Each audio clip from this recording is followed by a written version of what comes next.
ஓம் ஸ்ரீ ராகவேந்திராய நமக. நேற்றைய உரையை முடிக்கும்போது ஆஷாட மாதத்தில் ஒரு பெரும் புலவர் ஸ்ரீ ராகவேந்திரரிடம் வந்தார். அவர் உண்ணும்போது சாஸ்திரத்தை அனுசரித்து கடுகை மட்டும் நீக்கிவிட்டு மற்றதை உண்டார் என்று பார்த்தோம். அதனால் அவருக்கு ஏற்பட்ட அனுபவம் ருசிகரமானது, மிகவும் சுவாரஸ்யமானது. அதை நாளை பார்ப்போம் என்று உரையை முடித்திருந்தோம் அல்லவா? வாருங்கள் உரைக்குள் செல்லலாம். சாதுர்மாசிய விரதம் அனுஷ்டிக்கும் ஆஷாட மாதத்தில் கடுகை சேர்த்து கொள்ளக்கூடாது என்பது நியதி.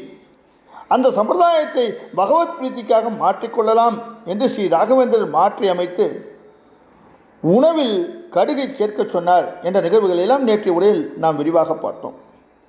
ஸ்ரீமடத்தில் இருப்பவர்கள் இது குறித்து எடுத்துரைத்தும் அதற்கு ஸ்ரீ சுவாமிகள் விளக்கம் கொடுத்ததும் அனைவரும் ஏற்றுக்கொண்டார்கள் என்று நேற்றைய உரையில் பார்த்தோம் அல்லவா? இப்படியாக இந்த ஆஷாட மாதத்தில் ஸ்ரீ ராகவேந்திரருக்கான ஸ்ரீ மூலராமரை தரிசிக்க ஏராளமான பக்தர்கள் வருவார்கள். அவற்றுள் ஸ்ரீனிவாசாச்சார் என்பவர் பிதறுகளிலிருந்து வந்திருந்தார். அன்று நடைபெற்ற ஸ்ரீ மூலராமர் பூஜையை கண்குளிர கண்டார். பூஜை முடிவிட்டதும் ஸ்ரீ ராகவேந்திரன் அருகில் சென்று பவ்யமாக நின்றார். ஸ்ரீனிவாசாச்சார் சாதாரண ஆள் கிடையாது, மகா பண்டிதர், கல்வியில் கரை கண்டவர், தமது சாஸ்திர சம்பிரதாயங்களை எல்லாம் துல்லியமாக கடைபிடிப்பவர். ஆச்சார சீலர் என்றால் அப்படி ஒரு ஆச்சாரம். தானே நூல்களை எழுதும் அளவுக்கு அதிகமான புலமை ஸ்ரீனிவாசாச்சாரிடம் நிரம்பி இருந்தது.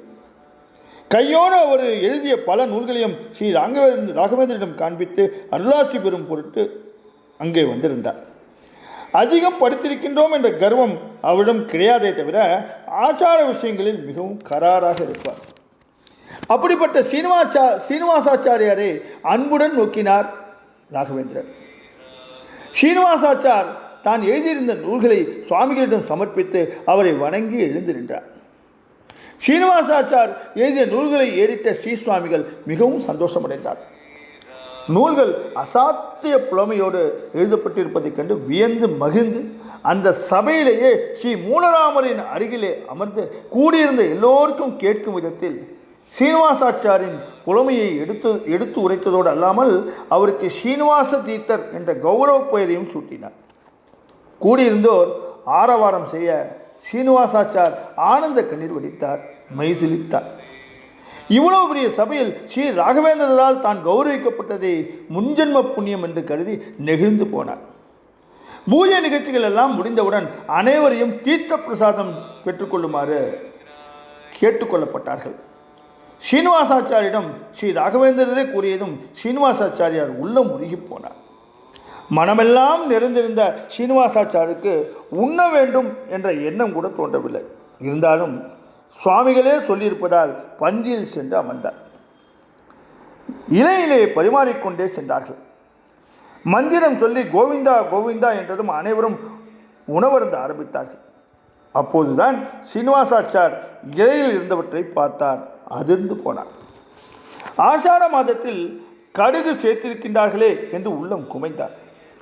யாரிடமாவது கூப்பிட்டு கேட்கலாமா என்று நினைத்தபோது சீமடத்து சீடர்கள் உட்பட எல்லோரும் அதை ஒரு பொருட்டாகவே நினைக்காமல் உணவு அருந்தி கொண்டிருப்பதைக் கண்டு மனதை மாற்றிக்கொண்டார்.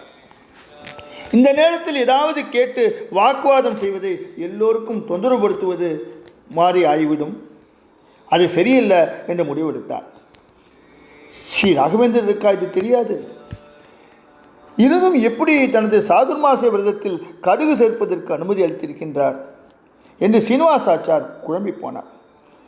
அவருக்கு சாப்பிடவே பிடிக்கவில்லை.